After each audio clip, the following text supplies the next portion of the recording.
welcome to Comics Price Guides Presents Tales from the Geek. I'm Erin the Mechanic. And I'm Claire. And we're here to give you guys comics, and we are in Austin, Texas. At Dragon Slayer Comics and Fantasy. Yep.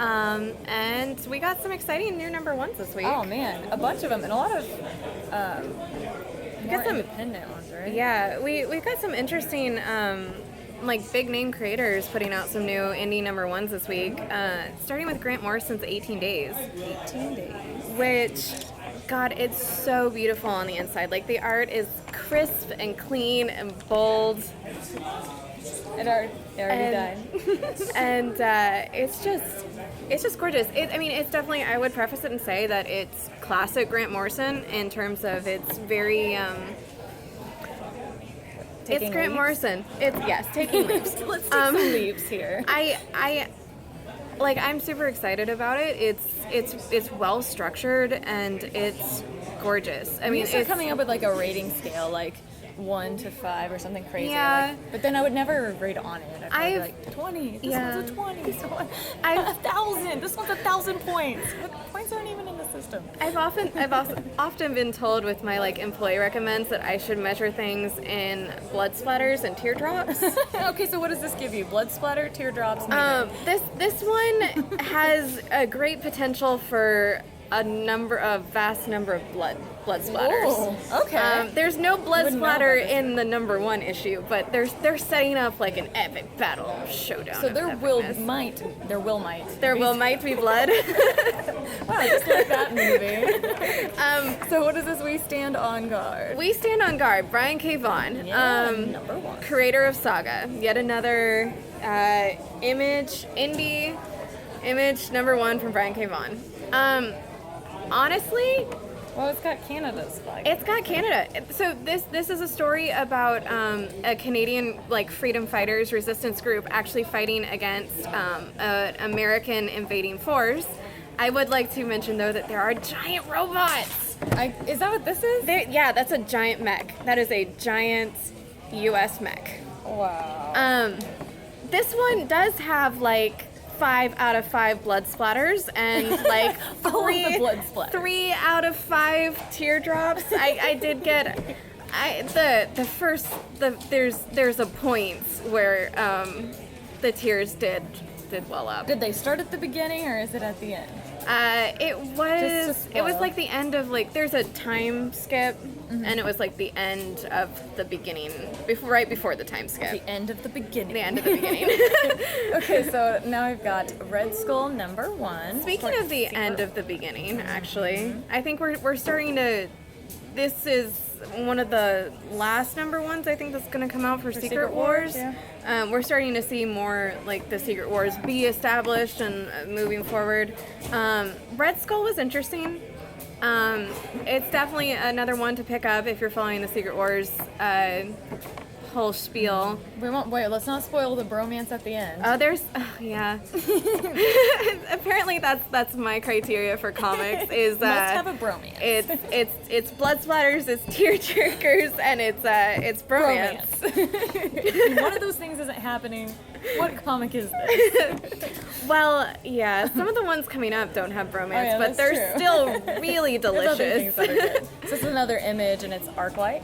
Yes. This is 8 House Arclight, which the 3rd issue of 8 House has a different subtitle, and I'm curious to see how that's going to work. But the first 2 are Arclight, which is the name of the main character, or one of the main characters is Sir Arclight. I thought it was gorgeous. It's interesting. It's very dark fantasy-ness. Oh yeah, weirdness. definitely say fantasy. It looks like that for sure. Gosh, the art is gorgeous. It's so pretty. I don't want to say it's watercolored, but that's exactly. But I couldn't think of the word. It reminds me of watercolor. It's super gorgeous. Definitely. And there's a lot of. They pitched it. They solicited it as. There's a lot of gender queer and androgynousness to a lot of the characters, and I thought that was really interesting.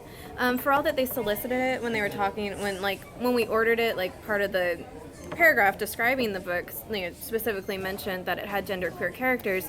It's not something that's really brought up within the story. It's just how that society functions. Yeah. It's just gender doesn't really seem to be much of a distinction. That's kind of cool, though. Yeah. I like that. Okay, so now this one, I know she's gonna go crazy. So the Spire. Yes. So this is like we'll even leave it up here. my personal jewel of the week. I freaking loved this book. Okay, tell us why.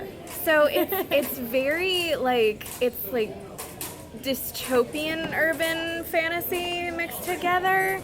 Always my favorite. Anything that's got dystopian. Yeah. If you like apocalyptic. Yeah, it's so good. If you liked like Pope's Battling Boy, it has a lot of the same like aesthetic, but it's it's the ruling like capital is the Spire. Yeah. And there's a kind of a class dynamic going on. There's racial tensions between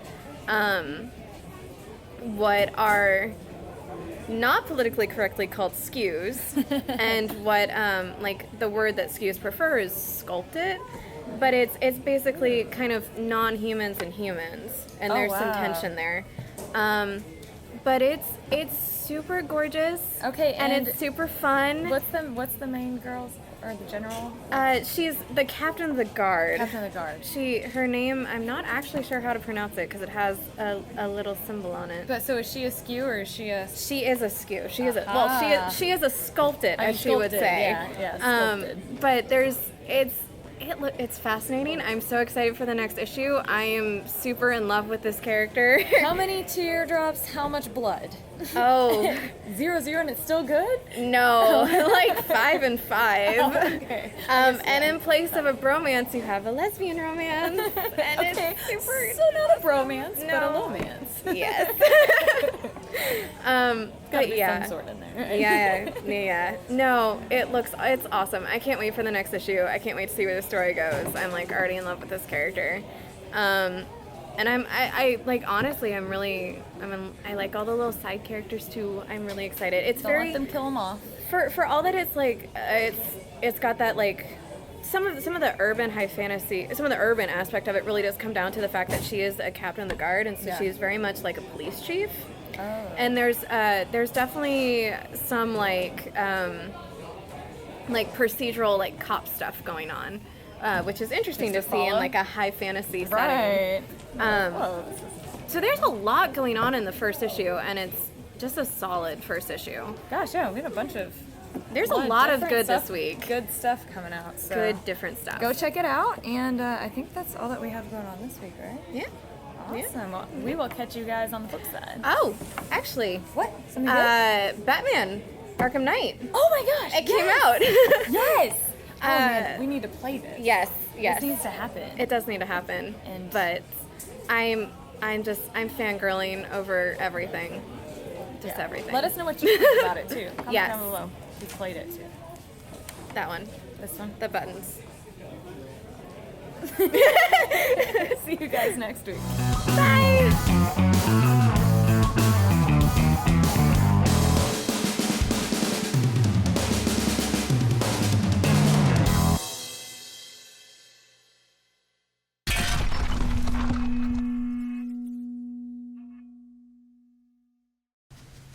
You know, this almost reminds me of, is it the Game of Thrones that has the White Walkers? Mm-hmm. Yeah, this almost reminds me of that. Hmm.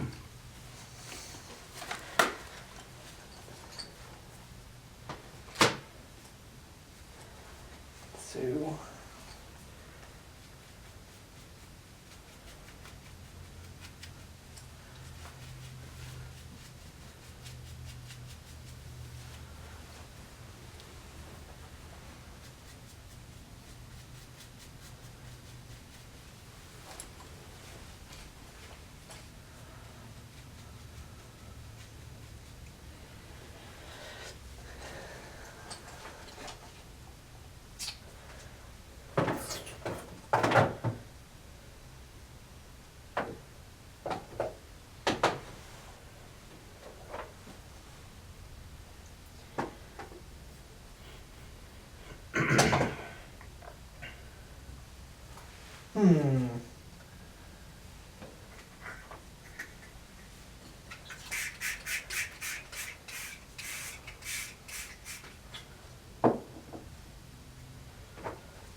All right, buddy, eyes open.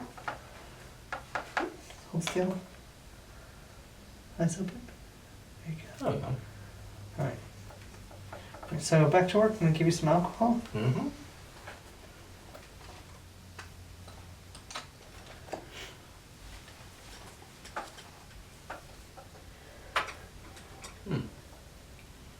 You do look like a White Walker. After you said that. Sticks in your head, right? Mm-hmm. So.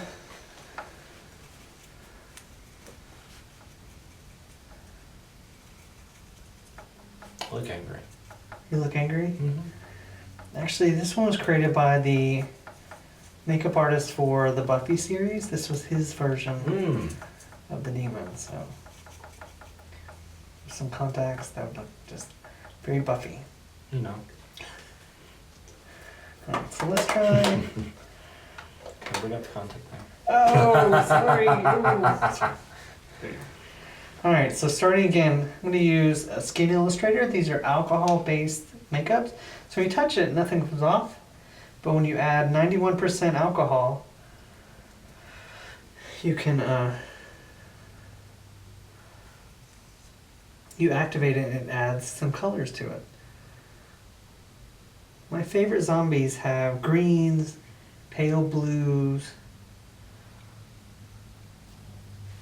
mossy colors, so that's where I'm going with Bongo.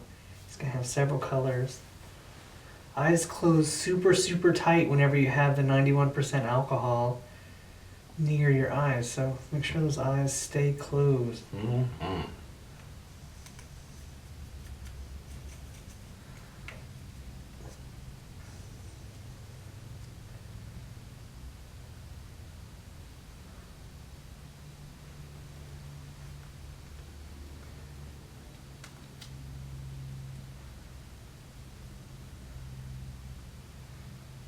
Now, the thing about zombies is a little bit of beauty makeup. It's about contouring and highlighting. So you want his eyes to get really, really sunken in. Kind of like a skull. You sink those eyes way, way back.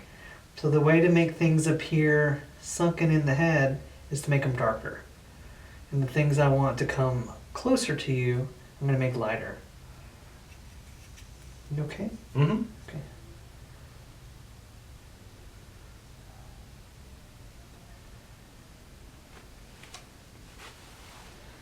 I'm going to switch hands.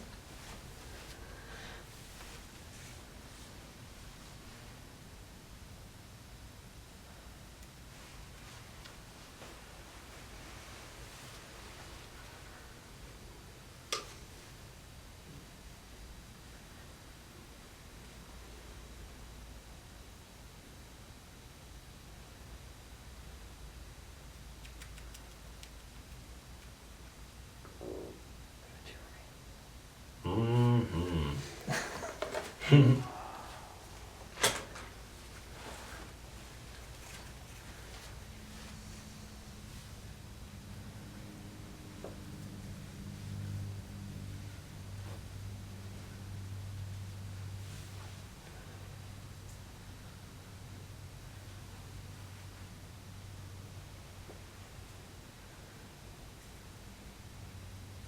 Now, the way most makeup artists use the Skin Illustrated palette, we pick up a little bit of alcohol, mix our color, and then we go over here to the side to make sure we're not making it too dark. And if it's too dark, we just add a little bit more alcohol.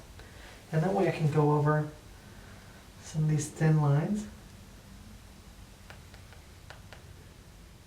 without making a big black stripe.